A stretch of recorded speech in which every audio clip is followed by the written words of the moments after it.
Se alguém trouxe a Bíblia Sagrada, abra ela comigo. Na carta aos Colossenses, está escrito assim: saúda-vos Lucas, o médico amado, e Demas. Vou repetir: saúda-vos Lucas, o médico amado, e Demas. Paulo está escrevendo uma carta a uma das suas mais lindas e belas igrejas por ele plantado. O Paulo que escreve esta carta não está livre, não está em trânsito, não está nas suas viagens missionárias. Ele está aprisionado na masmorra de Roma, aguardando o decreto da sua decapitação. Todos nós sabemos, pelo menos os que conhecem a Bíblia, que Paulo morreu martirizado, sendo decapitado, ou seja, cortaram a sua cabeça. E fizeram isso por causa da carta aos Romanos, quando Paulo, naquele mundo antigo, denuncia o pecado da homossexualidade. Quando Paulo envia cartas às igrejas dizendo que os homens deixaram o uso natural das mulheres e passaram a inflamar nos seus próprios corpos os seus vis pecados, como os Césares de Roma. Salvo poucos deles, a maioria eram todos homossexuais, e tinham Paulo não como um pregador, tinham Paulo como uma espécie de espião de outro país. Então tudo que Paulo escrevia, quando saía da prisão, passava pela mão daqueles que apoiavam os Césares, e o assunto da carta aos Romanos chamou a atenção do César maior. Quando César lê que Paulo está tocando aqui no seu estilo de vida, no seu pecado de promiscuidade, de sodomia, ele então acelera o processo do julgamento de Paulo e o condena à morte por decapitação. Quando Paulo recebe a informação de que será decapitado, antes de deixar essa terra, ele pega a sua caneta, o seu nanquim, a sua pena, pega alguns papiros e deixa para nós um acervo de palavras do céu. Antes de morrer, ele escreve quase todo o Novo Testamento que nós temos na nossa Bíblia e deixa para nós esse lindo presente. E o que eu achei interessante lendo a carta aos Colossenses, e depois lendo a carta de Paulo, a segunda carta a Timóteo, também no capítulo 4 e no verso 11, o apóstolo São Paulo faz questão de lembrar que existe um de seus discípulos, existe alguém que o segue verdadeiramente e que não o abandona, quer esteja ele atrás das grades, quer esteja ele passando pelo vento, pelo vale da sombra da morte. E ele diz o nome dele da pessoa, Lucas. Qual o nome, igreja? Acotovele o seu irmão, por favor. Pergunte a ele: conhece Lucas? Não, pergunte com força. Pergunte vocês aí em cima também: conhece Lucas? Deixe-me lhe falar um pouco sobre Lucas. Lucas é o mesmo que escreveu o evangelho que está na nossa Bíblia. E para os poucos que sabem, e os que não sabem vamos aprender, Lucas também escreveu Atos dos Apóstolos. O livro de Atos dos Apóstolos, que é o único livro histórico do Novo Testamento, foi escrito pelas mãos de Lucas. E logo depois, na sequência, ele escreve também o seu evangelho e deixa para nós o evangelho do homem perfeito. Porque Lucas escreve um evangelho com uma perfeição que somente alguém que conhece as letras, somente alguém que conhece os vernáculos da sua língua, seria capaz de entregar para nós algo tão sagrado. Fiquei então pensando, por que é que Paulo, escrevendo aos Colossenses, ele diz a eles: está comigo Lucas, o médico amado. Qual era a profissão de Lucas, igreja? Não ouvi? Agora cotovele o seu irmão de novo, mas dá de um jeito que ele deu um pulo do lado. Diga para ele: você sabia que Lucas era médico? Agora olhe para mim e raciocine comigo. Foi aí então que nasceu esta mensagem, pastor Alcemário. Eu falei: como é que um médico se converte à fé cristã? Se fosse hoje no século 21 não teríamos dificuldade, porque afinal de contas, somente nesse país, a fé cristã evangélica, entre tradicionais, pentecostais, ortodoxos e anglicanos, somos quase 50 milhões de almas salvas. Somado essas 50 milhões de almas salvas, Charles, existe pelo menos mais 120 milhões de cristãos que professam o cristianismo do catolicismo romano. Ou seja, hoje não seria difícil encontrarmos um médico se convertendo à fé cristã. Mas, vem comigo para o passado. Lucas não era hebreu, Lucas não era judeu, Lucas era grego. O nome dele, na verdade, está transposto na nossa Bíblia de forma errada. O seu nome era Lúcio. E Lúcio Vinícius, sendo grego, vinha de uma família abastada, e esta família abastada deu a ele condições de passar boa parte da sua adolescência no Egito, porque o Egito naqueles tempos de Jesus era a capital mundial da medicina. Embora a medicina seja uma matéria grega que nasceu sobre as mãos e inspiração de Hipócrates, foram os egípcios que deram uma alavancada nele. Até hoje a ciência moderna se assusta quando vê os escritos egípcios. Como é que conseguimos encontrar múmias? Estão bem à vontade ou muito bem conservadas nos seus caixões, e essas múmias têm 2, 3 mil anos de idade. Então se entende que a medicina que havia no Egito era muito forte. Agora vem comigo, raciocine. Se esse moço era grego, qual era a nacionalidade dele? Não ouvi? E quem conhece um pouco sabe que os gregos não adoravam a um Deus. Os gregos adoravam milhares de deuses. A mitologia grega é muito plana, ela é muito explícita e gigante.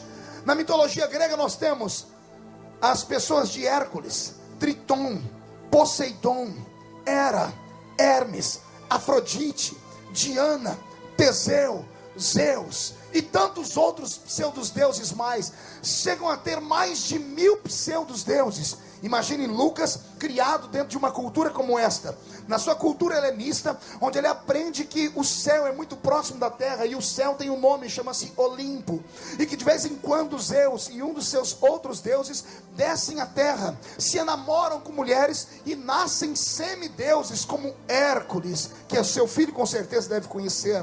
Lucas cresce nesta cultura.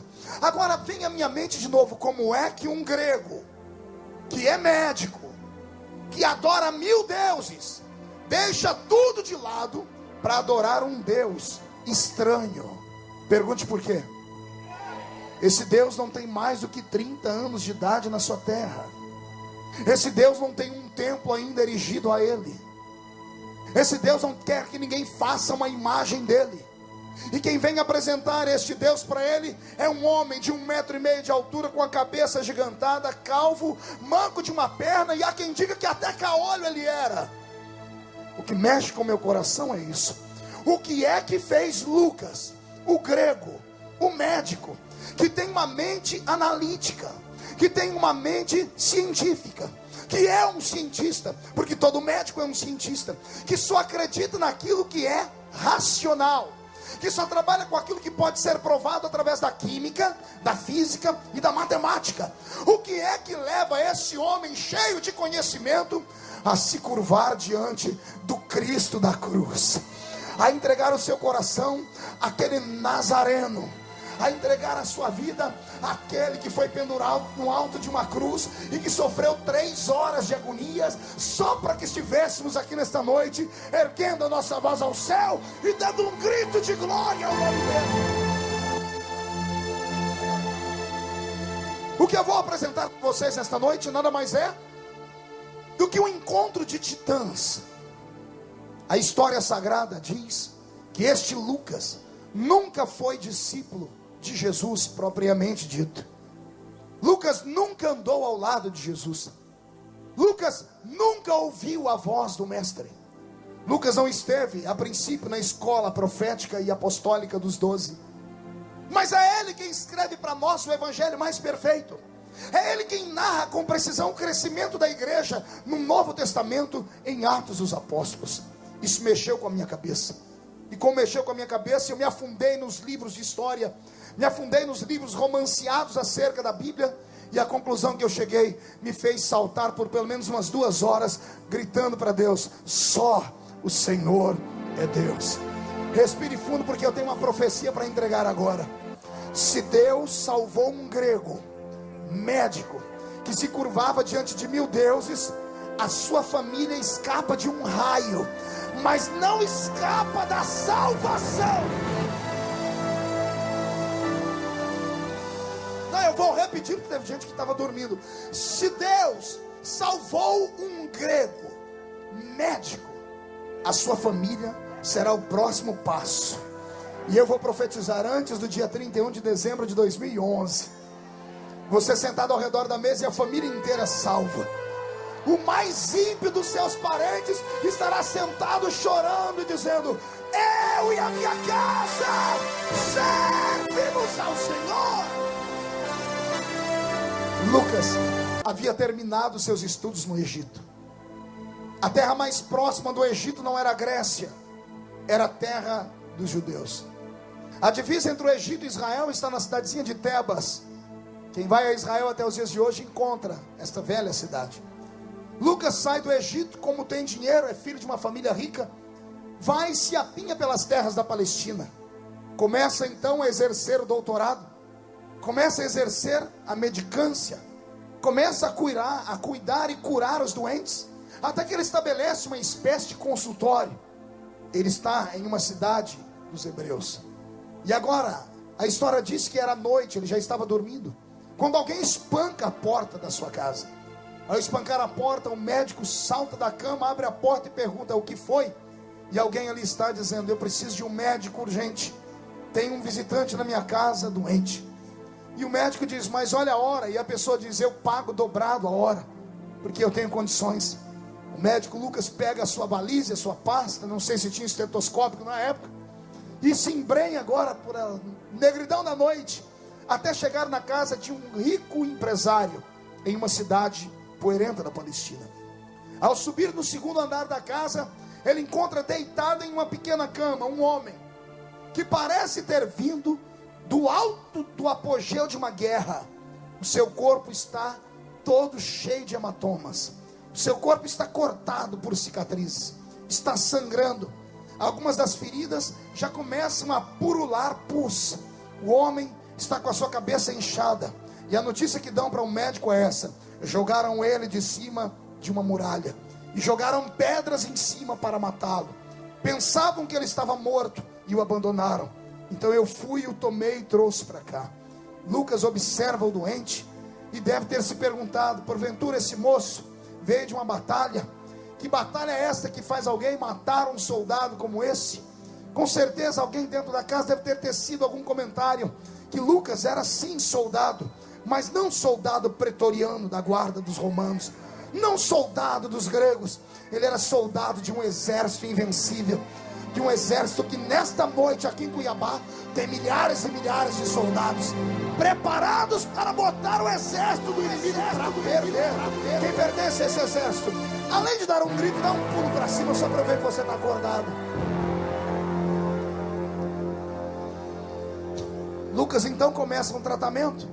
O homem está em coma. Ele está como, igreja? Não ouvi, ele está como? Então o médico começa um tratamento intensivo que dura dias. Na verdade, duram meses. E enquanto esse homem está ali sendo tratado pelo médico, como tratava-se de um homem muito conhecido, como tratava-se de uma pessoa, uma figura muito querida, ele começa a receber visitas. E as visitas vêm desde a cidade de Tarsis até a longínqua cidade de Tessalônica. Pessoas de Colossos também vêm visitá-lo. Pessoas de Éfeso não medem esforços. E cada um que entra na sala e vê o homem doente, ou melhor, no quarto, perguntam ao médico: vai demorar muito para ele voltar em si, doutor? E o doutor diz: só os deuses sabem. Porque Lucas tinha mais de 1000 deuses. A tradição diz que cada vez que ele dizia só os deuses, um daqueles visitantes disse: não, doutor, os deuses não. Só há um Deus que fez os céus e que fez a terra e que andou entre nós algum tempo atrás. O médico, para não discutir, porque era muito intelectual, pessoas geralmente sábias demais acham que são ignorantes aqueles que creem, então eles preferem não discutir. Não existe no Brasil uma máxima que se fala que religião não se discute?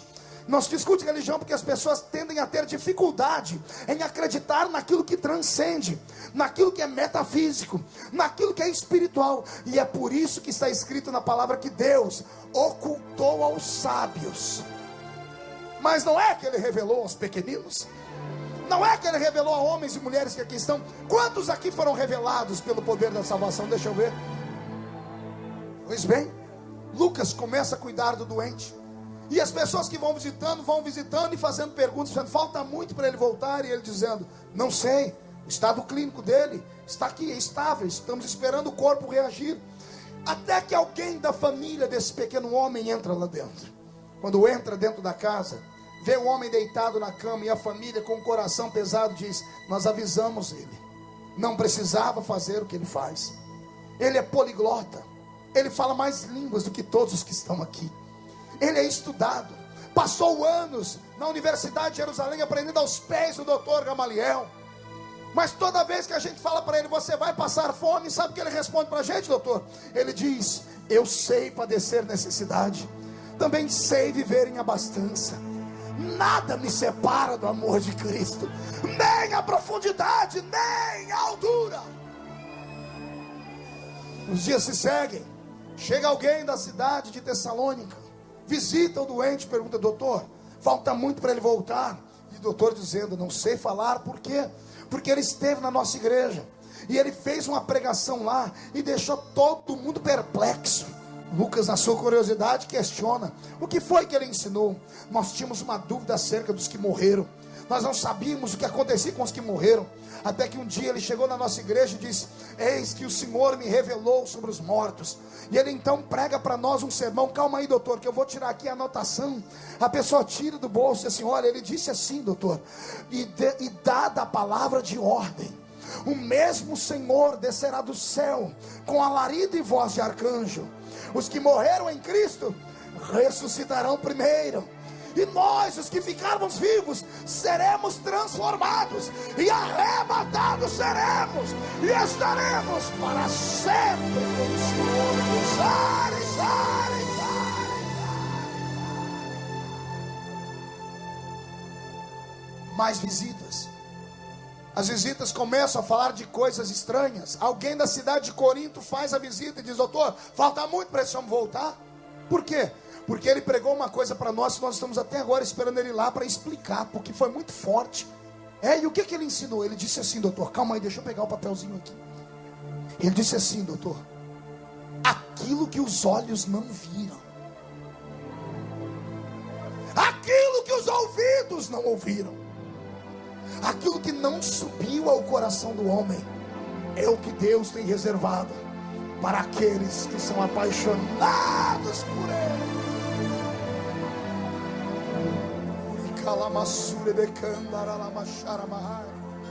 Mais pessoas visitando, e isto vai enchendo o médico. Imagine você, um médico que só acredita no que vê, só acredita no que toca.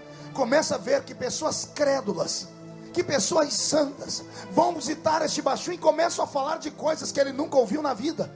Isso vai ficando no inconsciente de Lucas e vai despertando nele uma curiosidade. E a curiosidade vai mexendo com os neurônios dele, até que chega um dia que alguém vai dar o golpe de misericórdia. Pergunte qual? Um dos visitantes diz: todo mundo é contra ele, doutor. E a gente fala: para com isso, volta para a sua vida comum. E ele diz assim: não posso. E quando perguntam para ele, ele diz: eu sei em quem eu tenho crido. Uma vez fomos falar que vão matar ele. Sabe o que ele disse para nós, doutor? Ele disse assim para mim: o viver é Cristo, e o morrer já está ganho. Como é que você para um homem que não tem medo de morrer? Me arrepia o corpo. A mente do médico está em conflito, está em confusão, porque quando uma pessoa fala inspirada pelo Espírito, ela mexe com os outros. Como está faltando pessoas assim. Lucas está cuidando do doente, e de repente um susto. Pergunte qual? O coma acaba. O baixinho cabeçudo, todo cheio de hematomas, levanta. Cabeça doendo, ele senta na cama e ele faz aquela pergunta que é mais que pergunta, é um clichê: onde estou? Quem sou eu? E Lucas então começa a cuidar dele, dizendo assim: bem-vindo ao mundo dos vivos. Eu sou Lúcius, ou Lucas, seu médico. Me contaram que você foi jogado de cima de um muro por falar verdades.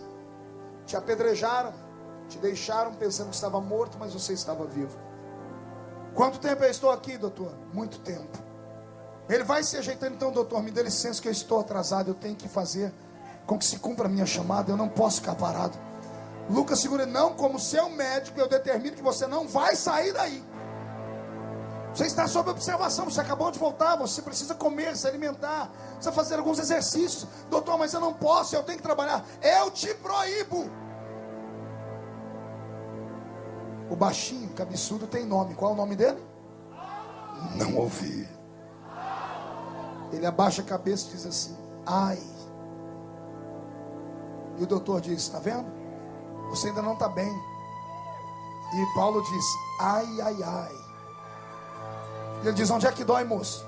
É a cabeça? Ai! É o pulmão? É as pernas? Ai! Ai, o que, Paulo? Onde é? Eu sou médico, me fala, eu vou curar. Ai, aonde? Ele diz: ai de mim, se não anunciar o Evangelho de nosso Senhor e Senhor.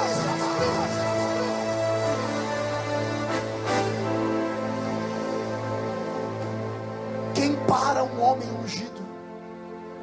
Quem para alguém que tem chamada? Quem pode arrancar de dentro de um evangelista a sua natureza de ganhar almas? Ah, como estão faltando pessoas. Paulo, quando conversa com Lucas e consegue convencê-lo que ele tem que continuar pregando, desperta em Lucas a curiosidade que já estava aguçada. A história diz que Lucas negocia com Paulo e diz assim: pois bem, você só sai daqui se eu sair junto. Você precisa de um médico. Você tem que ter um médico que te acompanhe. Paulo diz: mas eu não tenho dinheiro. Ele diz: eu troco com você. Você me deixa biografar a sua história e a história dessa nova religião, e eu cuido de você como médico, deixando bem claro que eu não sou cristão, não pertenço à sua seita. Eu só vou seguir você para biografar. Posso? Eu imagino Paulo olhando para ele dizendo assim: tudo bem, mas eu não me responsabilizo. Como assim, Paulo? É que todo crente de verdade tem um negócio nele que pega nos outros. É o que está nele, e ele consegue pôr para fora, aquilo pega os outros. Alguém tem isso aí? Será que é por isso que você está em silêncio desse jeito? Você teve a infelicidade de ficar perto desse crente congelado aí do outro lado? Será que é por isso que você está me olhando com essa cara feia? Segura aí. Essa cara feia parecendo que foi batizada num pote de vinagre. É por isso que você está me olhando com esse olho seco, parecendo olho de sapo que morreu no dia de enchente. Com essa boca travada, essa boca de aço, essa língua de ferro. Esse queixo de concreto. Só os pentecostais dão um pulo para cima e um grito.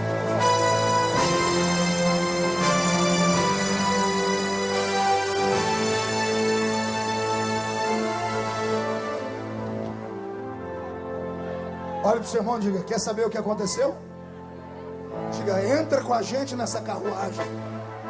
Isso, entra comigo nessa carruagem e começa a respirar o céu aqui dentro. Começa a acreditar que o milagre já está chegando. Começa a entender que este barulho que você ouve não são apenas instrumentos. É o barulho da Shekinah se aproximando de Cuiabá. Vai haver um terremoto de Deus neste lugar.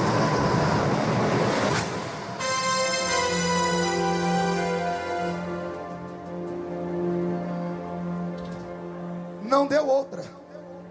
Lucas vai andando atrás de Paulo, e Paulo vai fazendo milagres. A cada milagre Paulo pergunta: e aí, doutor, o senhor acreditou? O senhor viu aquele paralítico que levantou? E Lucas dizendo: olha, pode não ser paralisia, pode ser apenas um problema neurológico, pode ser apenas um problema na coluna, um dos ossos, uma das vértebras ter encostado no nervo e tirado do lugar, e ele perdeu a mobilidade das pernas e de repente voltou a funcionar. Mente analítica não vê milagre como nós vemos, procura explicação para tudo. E o cego que viu ali, doutor? Não, pode ter sido apenas uma doença que a gente ainda não conhece, que hoje nós conhecemos, que é aquele problema de açúcar no sangue, diabetes. Pessoas ficam cegas, mas de repente voltam a ver. E não é por inferência de milagres, é porque a diabetes se estabilizou.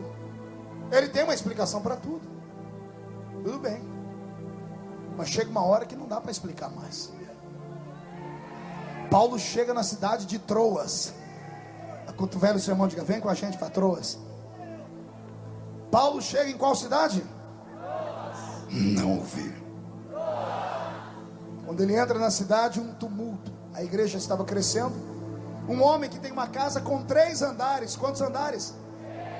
Marca um culto e chama a cidade inteira. E Paulo vai pregar para a cidade inteira. Paulo começa o culto às 6 da tarde, ele prega até meia-noite. Oh glória! Até eu ficaria 6 horas para ouvir Paulo pregar. Só que no meio da pregação dele, como não tem lugar para o povo entrar na casa, no terceiro andar tem janelas. E tem um moço sentado na janela. Qual é o nome dele? Ó, tem crente que conhece a Bíblia ainda. Qual é o nome dele? Eutico. E Paulo está pregando, daqui a pouco, meia-noite. Eutico despenca lá de cima, cai e morre. Todo mundo dizendo, tá vendo? Se ele tivesse pregado um pouquinho mais cedo. Tem gente que acha que Eutico dormiu porque Paulo pregou uma mensagem espada. Pergunte o que é espada. Pergunte o que é mensagem espada. É comprida e chata. Foi uma mensagem espada que derrubou Eutico lá de cima. Mas a verdade não foi. A revelação que eu tenho nesse texto daria uma outra pregação. Então eu vou tentar resumir. Eutico está no terceiro andar da casa. Ele está sentado aonde? Na janela. Pergunte para o seu irmão: quem está sentado na janela? Está olhando para dentro ou para fora? Vai, pensa comigo. A pessoa está dentro ou está fora? Não dá para saber. A pessoa está fora do lugar. Todo crente que fica fora do lugar no corpo de Cristo, ele se transforma num problema para a igreja. Como ele ficou no terceiro andar da casa, as casas naquela época, Dalton, não eram iluminadas com luzes assim. Eram todas iluminadas com candelabros. E os candelabros eram movidos a azeite. E para iluminar o primeiro andar e o segundo andar da casa, eles colocavam os candelabros na altura das pessoas. Eutico está no terceiro andar, ele está fora do lugar. O candelabro não está acima da janela, está embaixo. E Eutico que está aqui olhando para dentro, e o candelabro vai queimando o óleo, e do óleo vai saindo aquela fumacinha preta. Quem já morou em roça aqui? Oxe, todo mundo aqui, é? Quem já viu uma lamparina? Oh glória! Quando eu era pequeno, minha mãe, eu era meio elétrico, nem dá para perceber, né? Minha mãe, para me fazer dormir, colocava uma lamparina na minha frente. E eu ficava colocando o dedo em cima da fumaça, porque saía uma borra preta que ficava aqui, e eu ficava desenhando. Só que o cheiro daquele trem queimado ia mexendo, mexendo. Eu ia ficando meio grogue. E tibum, puf. Eutico dormiu, não foi por causa da pregação. Foi por causa da fumaça que subiu, e ele inalou aquela fumaça. Quem está no lugar errado recebe o que não é para ele receber.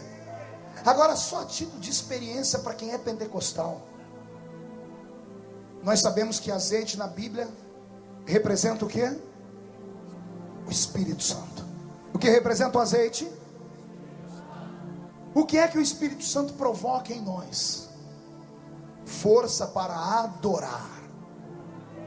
O efeito do azeite em nós é a adoração, amém? Aquela lâmpada de azeite liberando fumaça representa a adoração daqueles que estão no culto. E a adoração, quando sobe, não é para homem.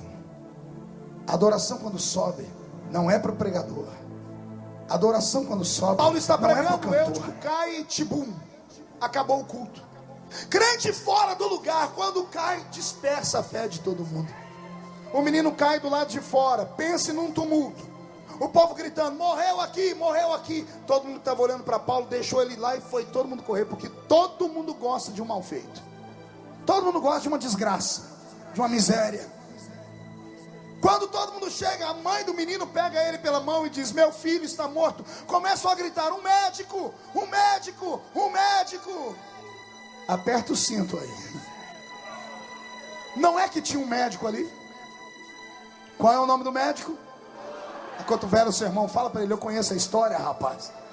Qual é o nome do médico? Lá vem Lucas gritando, com licença, com licença, com licença, eu sou médico, eu sou médico. Quando ele chega perto do rapaz, como todo médico, ele vai no pulso. E o semblante dele cai. Ele vai na jugular, procura pulsação, não tem. Ele mexe com o pescoço do rapaz, parece um frango destroncado. sangue saindo pela orelha, pelo nariz. A língua do rapaz está enrolada. O corpo dele começa a ficar rijo. A pele começa a mudar de cor. O médico abaixa a cabeça e usa a seguinte palavra: perdemos ele. O desespero toma conta da mãe, da família, de todos que estavam ali. Daqui a pouco, no meio da multidão, todo mundo vai vendo a multidão abrir, ninguém sabe o que é. Também puderam, o homem tem 1,5 metros. Dá licença, dá licença. Aí chega ele perto e diz: ô doutor, o que aconteceu aí? Lucas olha para Paulo, olha o que ele faz. Penso eu: o que você está fazendo aqui? Quando você prega, eles já te jogam de muralha. Quando descobrir que um adolescente morreu na sua pregação, vão cortar você em pedacinho. Some daqui. E ele: calma, doutor, que desespero é esse? Vai, Paulo, o garoto morreu. E Paulo diz: quem disse que ele morreu? E o médico diz: uai, eu que milito nas artes de Hipócrates, eu que sou médico, trabalhei com medicina, passei a adolescência inteira estudando no Egito, eu determino, eu assino o atestado de óbito, está morto. E Paulo olhando para ele diz assim: é por isso, doutor, que todo ser humano, antes de chorar por causa de um relatório de um médico, um diagnóstico, tem que procurar uma segunda opinião. Mas você vai procurar a segunda opinião com quem não tem médico? É meia-noite. Ah, doutor, eu tenho médico. Eu tenho médico, doutor.